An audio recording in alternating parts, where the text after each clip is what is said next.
Hello, this is Notaspringchick on how not to lose in Las Vegas or any other gambling place. I know everybody else can do it on how to win.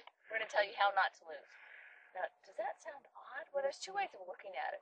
Because either you're playing to have a good time, you don't want to lose a whole lot. But to win a whole lot, you also probably have to gamble a whole lot more. So for the enjoyment of it all, we're going to talk about how not to lose. Number one is if you don't want to lose, don't gamble. Right? Number two, if you don't want to lose, what are your parameters? Is it paying for your trip? Is it breaking even? Is it whatever it is in your mind? So come up with that first. Number three is if you want to gamble and you enjoy it,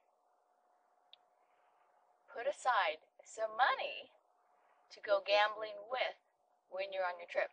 In other words, money that you can afford to lose.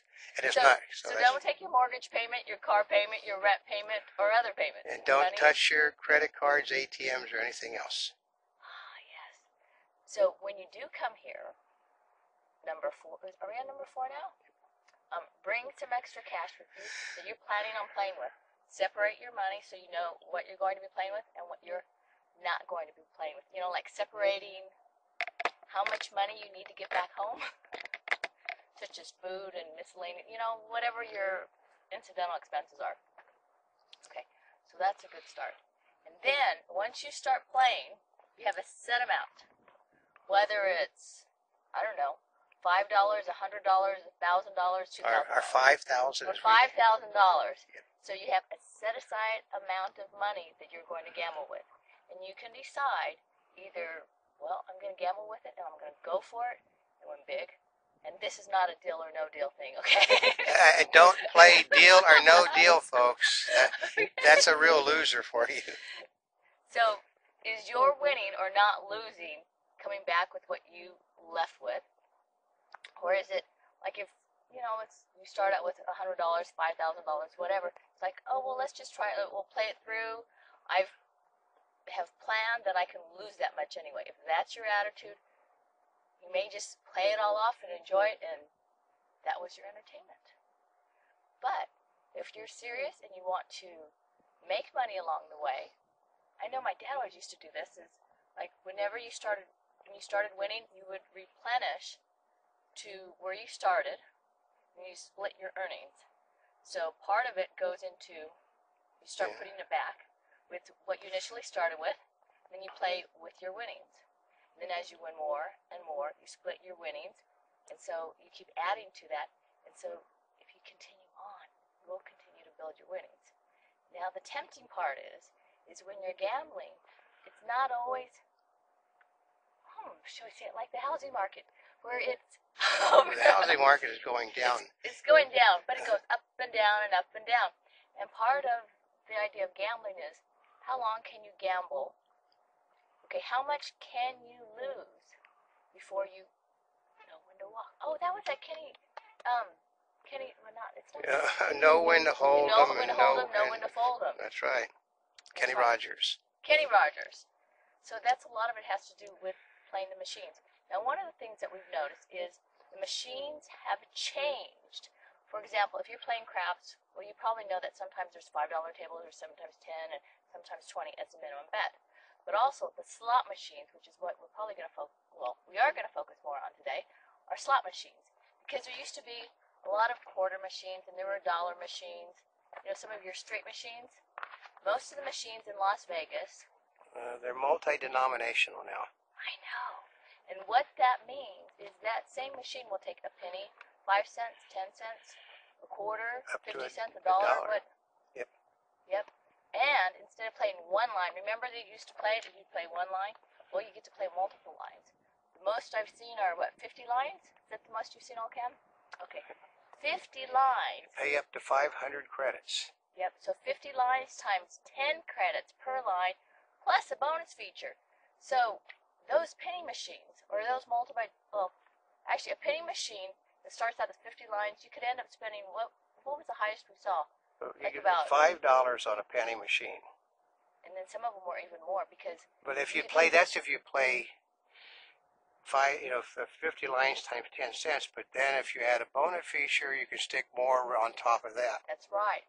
Now here's the trick: is if you're going to play, and you want to win or at least do decently, okay, and you're not just talking about playing off the rest of the change in your pocket. Which they figure you're going to do. Yeah, they count on that, especially if it's near the reception area or registration area and checkout. Is Well, the winnings are always in an odd number, and nobody wants to walk home with a pocket full of pennies or nickels and dimes, so they play it off until they get no money left. I know, and those machines are confusing. And it's not just confusing for seniors, but confusing for everyone that plays them, I think.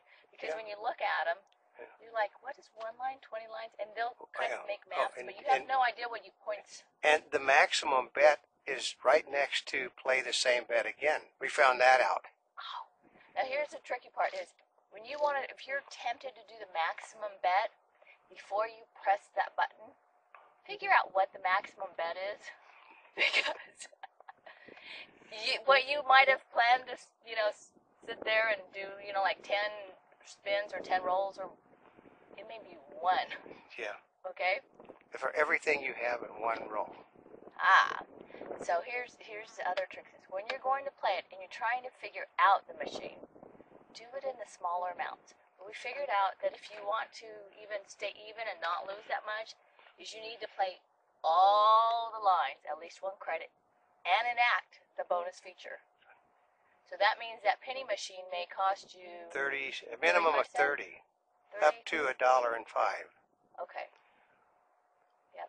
So anyway, so read it, take a look, and if you want to max bet it, well, whether it's $10, 15, look it up, because it all makes a difference. Now, one of the things that we noticed is if you do the minimum, all the lines, and you enact the bonus features, a lot of the people we noticed, they were about even most of the time. But we noticed that the machines tend to keep you there. So when you're playing, if you put in, and we're going to start with 35 cents because it's easier, or let's start with $1. Say it's $1 that you're gambling each time you roll. Well, you think you're winning because you won back 30 cents or 40 cents or 50 cents or something like that. Or 90 cents. Or 90 cents. But you're still down a dime no matter what. So it still costs you no matter, yep. So I'm thinking that you really aren't winning unless you're putting more in than you bet. I guess you could say, well, if you didn't lose as much, you get to spend a little more. But, it all kind of depends on how you watch it. Now, somebody else, I was watching them, they were betting, $3.50 a roll. That's right. When they maxed out. When I was watching, we are outside, so there are a few bugs out here. Excuse me. So I watched them go up and down. They were at $200, went down to like $140, and then it maxed out at left at like $300. Now here's an interesting part: is the machines. So they're supposed to have a 97% payout, correct? Now, I'm sure there's a lot of fine print that goes with it, and I'm always curious, 97% payout to whom? Over what period of time? All of that. Now, does it pay out? Did you ever notice that machines don't pay out as much early in the morning? Yes, but they might do better later in the day. So get an idea, experiment a little bit, because the point is it to win a lot, to win big, or not to lose? So this is Notaspringchick on how not to lose. We're here yesterday, today, and tomorrow.